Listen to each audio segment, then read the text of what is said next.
Good evening, my Real News Media TV family. Welcome back to the channel for another news update for February 5, 2024.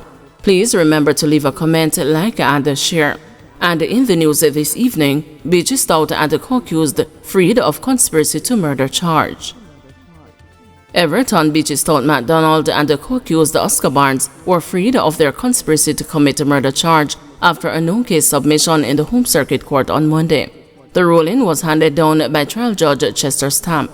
At the same time, Stamp ruled that both men have a case to answer as it relates to murder stemming from the July 20, 2020 killing of Tonya McDonald, who was the second wife of McDonald, a popular Portland businessman. The ruling was handed down outside the presence of the 7-member jury, which began to hear the case in September last year when the trial started. The media was also not allowed to sit in on Monday's session in court.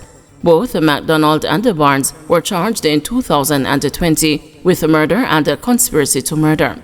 Reliable sources informed the news on Monday that Stamp threw out the conspiracy charge after he was satisfied that McDonald and Barnes did not conspire with each other to kill Tonya. However, both men will be back in court on Tuesday to have the jury deal specifically with the matter of murder. McDonald and Barnes were implicated in the killing of Tonya after a man by the name of Denvalin Bubbler Minot claimed to police that McDonald hired him for $3 million to kill Tonya.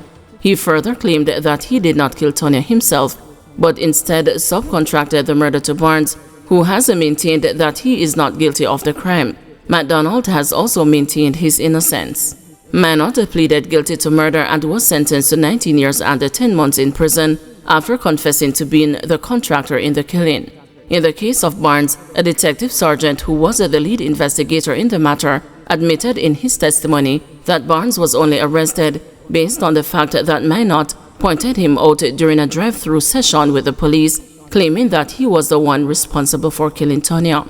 Barnes was never taken on an identification parade, and based on the detective sergeant's testimony, there was no physical evidence linking him to the murder. Cops searched the two houses that Barnes is connected to and found no bloody knife or anything else to incriminate him. His motor vehicle, which is still in the custody of the police, was confiscated in 2020 and swabbed for possible evidence, but none presented itself to cops. McDonald insisted that he did not kill his wife, who he allegedly accused of entertaining multiple men during their marriage. The murder convict Minot claimed during his evidence in court last year that he had a sexual relationship with the businessman's wife. According to Minot, the sexual relationship started when McDonald allegedly gave him the green light to develop a close relationship with Tonya to get her more comfortable so the murder could go through smoothly. The case continues on Tuesday morning when character witnesses are expected to appear in court to vouch for both McDonald and Barnes. Teacher and student fight at Belmont Academy in Westmoreland. There was a physical altercation between a teacher and a male student at the Belmont Academy in Westmoreland last week. A video of the incident surfaced on social media showing the teacher and the student in a tussle. The footage shows the teacher flipping the student to the ground before the fight continued on the ground with both of them interlocked. Screams could be heard from onlooking students, one of whom warned, "You're gonna get expelled, brother." However, the fight continued until the interlock between the pair was broken by an intervening student. The news has made several attempts to get a comment from Principal Rayon Simpson, but calls to his phone have gone unanswered. Attempts to get a comment from the chairman were also unsuccessful. But one parent expressed shock when she got wind of the incident. "These are not normal children. In my time, I couldn't dare think of that. We just have to pray for them. Only God can help them," the mother told the news on condition of anonymity. It is the latest in a string of teacher-student physical altercations over the years at Jamaican schools. In March of last year at the Kempsale High School, a student is said to have gotten up into a teacher's face before the teacher pushed him away. The student then attacked the teacher with punches and draped and pulled the educator to the ground. After one such incident, former president of the Jamaica Teachers Association, Winston Smith, controversially told the educators to stand up and fight back against the attacks. 14-year-old boy charged with a shopbreaking. A 14-year-old Kingston teen has been charged with shopbreaking and larceny following an incident on Lad Lane in the parish on January 25. The Central Police say about 10:30 p.m., the complainant securely locked up her shop and the teen later cut the grill and entered the premises. A sum of cash and grocery items were stolen from the establishment. The complainant made a report to the police, who commenced an investigation. The teen confessed to his mother, who later handed him over to the police, where he was subsequently charged. DPP to rule whether charges be laid against the cops accused in Ocheria's killing. The news has been informed that the Director of Public Prosecutions will be asked to determine whether criminal charges should be laid against the 3 policemen arrested in connection with the fatal shooting of a man at a mother's fast food restaurant on Main Street in Ocheria, St. Anne over a week ago. The policemen, along with 5 civilians, are under investigations for the murder of 30-year-old Kaji Sims of Bartlestown, Gale St. Mary. A senior investigator told the news that a file is being prepared for submission to the DPP.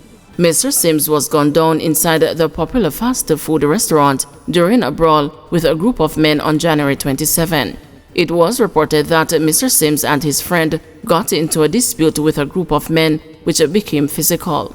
It is alleged that he used a knife to slash 2 of the men. Investigators say one of the men went outside, returned with a firearm, and shot Mr. Sims in the chest. The group of men then fled the scene in a convoy of 4 vehicles to St. James. Mr. Sims was taken to hospital, where he was pronounced dead. Investigators arrested the policemen and the civilians after receiving CCTV footage inside the restaurant.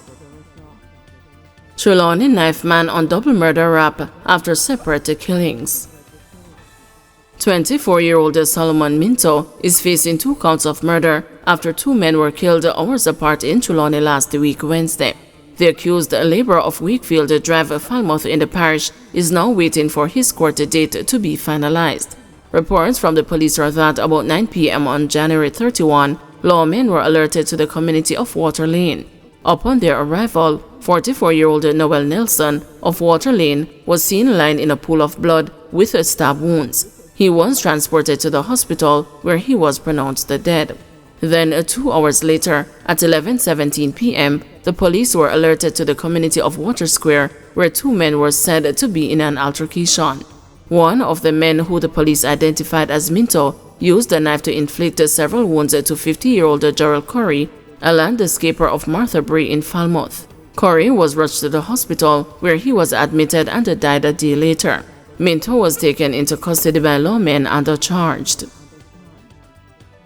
Taxi groups are concerned about the people who served the time for illegally imposed traffic fines. President of the All Voice Taxi Association, Lorraine Finnegan, has questioned how the court will treat people who have served the prison time because they were unable to pay the illegally imposed traffic fines.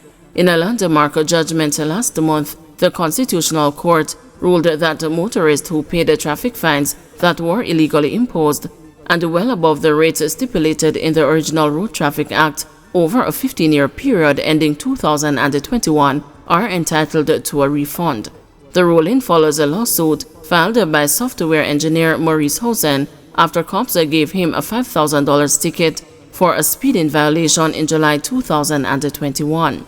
The fine for a speeding violation under the 1938 RTA is $800.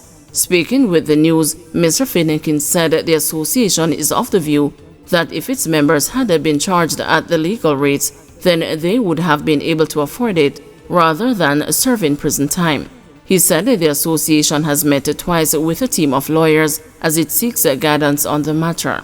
And if the lawyers advise us that we have a case to put before the court, then our members are preparing themselves to come up with whatever the cost is for the lawyers to represent us. So our members are waiting on us, the leaders, to go and do the consultation on their behalf. Standard procedure will have dictated that if you can't prove that you have paid, there's no way anyone is going to want to honor your claims. And what we find strange in the sector, not just since the ruling, but between 2022 and now, is that the government of Jamaica have evidence of tickets that we have not paid, that we are able to go on their portal and on their website to download them. But they have no record of us paying. So a number of our operators have gone before the court on tickets that they have already paid. And because they have no evidence of it, they have to repay it. Meanwhile, President of the St. James Taxi Association, Dion Chance, believes that the government can rely on technology to identify motorists who have paid the illegal traffic rates but do not have any receipts. The person who has paid these fines and not in possession of the ticket, it doesn't mean that there is not evidence that they have paid, because the entity charged by the government has one of the best systems here in Jamaica now in terms of tracking payments. Because if you are going to be audited by one of the major investigating arms of the police force, they can and will find the information. So from the council, we're not that much worried about persons not being able to find evidence of payment, because once the money is paid, we're of the view that there is a case to be answered to.